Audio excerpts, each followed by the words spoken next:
Father Nikodhim, for many years you visit Albania and our church regularly. What is your relation with the Albanian Orthodox Church and the people of Albania? For 13 years, I have been the priest at St. Nicholas Albanian Orthodox Church in New York City. I was the deacon there, I was the psalt there, and I was a member there even before that. In my time as the pastor of St. Nicholas, it's important to me to be here as often as I can, as often as time permits, to see and visit the places that are holy, that are special, that are memorable for my own people. I am in their homes on a regular basis, but now I am in the home of their nation, and it means something for me to be here. Today we celebrate two from the greatest apostles, Saint Peter and Saint Paul. What is their message that convey in our times?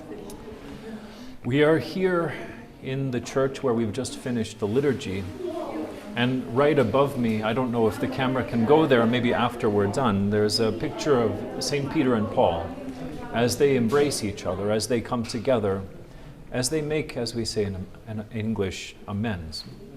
These two princes of the apostles, these two great leaders of our very earliest church, had at times different visions for how it was to be a Christian in the world. So much so that they were sometimes, as we hear in the book of Acts, they were sometimes at odds with each other. But always on this day, as we remember them together, we remember their rapprochement. That is, we remember their coming together again, even though it may be in the kingdom.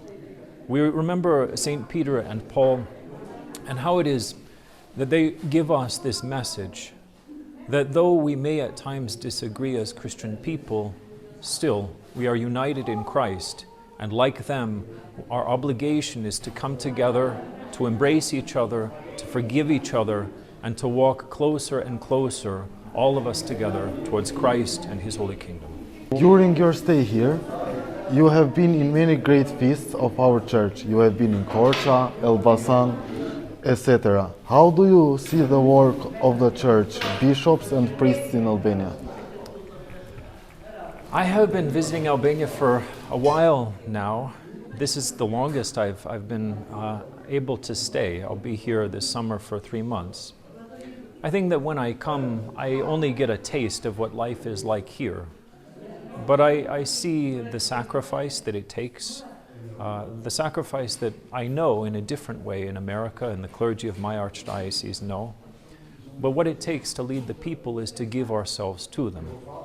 And this I see in so many different ways, from the hungry being fed, to the extraordinary education opportunities here, the catechists and the faithfulness in which they serve, the dignity but also the humility of the priests and the bishops as they come together. There are not arguments that I have seen in the altar.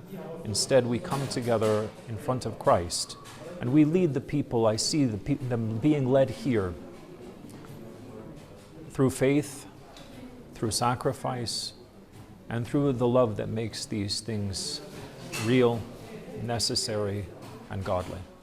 You have been elected as the bishop for the Albanian Church and Albanians in the United States of America.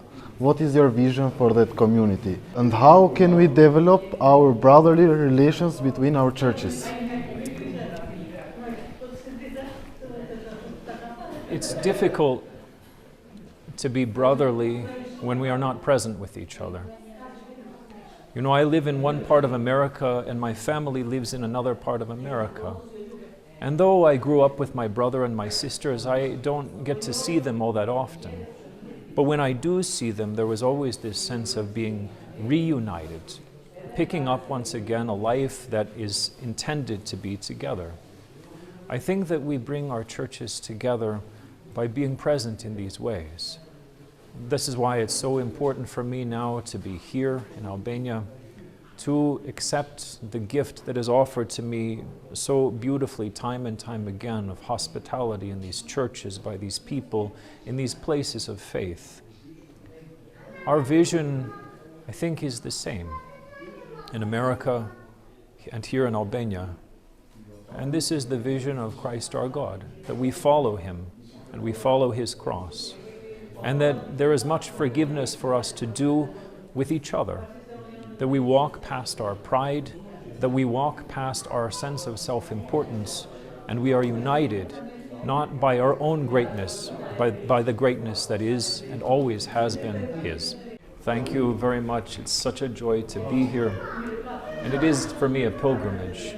It's a spiritually beautiful and necessary thing for me to be here, to see the church in its glory, to see the church in its growth, to see the church in its beauty, and to see this church that has survived so much now continue to thrive as a witness to the entire world. Thank you, and keep us all in America in your prayers as we keep you here, close to our hearts, holy in our minds and our prayers too.